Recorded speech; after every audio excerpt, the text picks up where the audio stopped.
और इंडिया अपनी non aligned से हट के अमेरिका के कैंप में चला गया है। यही जो क्वाड है, ये यही सारा कुछ है। चाइना के खिलाफ एक महाज बना हुआ है। तो इंडिया जब उधर चला गया तो फिर चाइना और इंडिया के तो मामले तो खराब ही होने थे ना, तो और हमारे बेहतर होने थे। तो एक रीजन कि इंडिया और चाइना के तल्लुकात वो नहीं बन रहे जो कि 1962 में थे या उससे पहले थे, बिफोर दिस लड़ाई जब हुई ऑन द बॉर्डर इश्यू। दूसरी चीज ये कि अब क्योंकि पाकिस्तान चाइना के कैंप में है, तो चाइना आपकी मिलिट्री मदद भी कर रहा है, और चाइना को रोड एंड बेल्ट इनिशिएटिव के लिए सिपेक की भी जरूरत थी, इसीलिए, और ग्वादर की जरूरत है।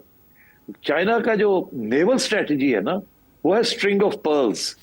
स्ट्रिंग ऑफ पर्ल्स को कैसे आप तर्जुमा करेंगी आयशा? मोतियों का हार। मोतियों का हार। कौन से मोती हैं उनके जो उनकी स्ट्रेटजी के अंदर आते हैं? उनकी मोतियों के अंदर श्रीलंका की पोर्ट भी है और ग्वादर भी है।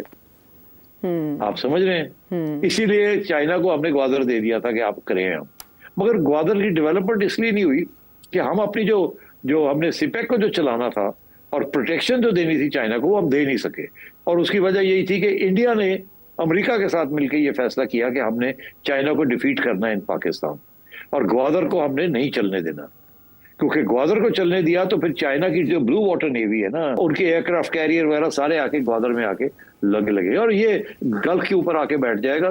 तो फिर हमारा जो मोनोपोली है over the control of the gulf वो चली जाएगी, स्पेशली जब से ईरान और चाइना के तल्लुकात बेहतर होने शुरू हुए। तो रीजन है कि अब इंडिया चाइना के कैंप में नहीं जा सकता। इंडिया नॉर्मलाइज कर सकता है, उसकी वजह सिर्फ ये है कि इंडिया अभी तैयारी करे कि अपने बॉर्डर इश्यू चाइना के साथ सेटल करे, मगर वो नहीं करेगा। वो अरुणाचल प्रदेश नहीं देगा चाइना को, और तजारत होगी उसमें चाइना का ज्यादा फायदा, बिकॉज चाइना $150 बिलियन की एक्सपोर्ट करता है इंडिया को। इंडिया तो बहुत थोड़ा देता है, मगर इंडिया को चाहिए, उसकी टेक्नोलॉजी चाहिए, उसकी आर्टिफिशियल इंटेलिजेंस चाहिए, and so on and so fourth. और फिर इंडिया अब उन ग्रुप से भी चला गया जहां चाइना बैठा हुआ है। तो अब चाइना की ग्रेट पावर हेजेमनी है इस एरिया में, और इंडिया कोशिश कर रहा है उसको अंडरमाइन करने के लिए, and India is siding with America. तो इसलिए China will stay with Pakistan, Pakistan will stay with China.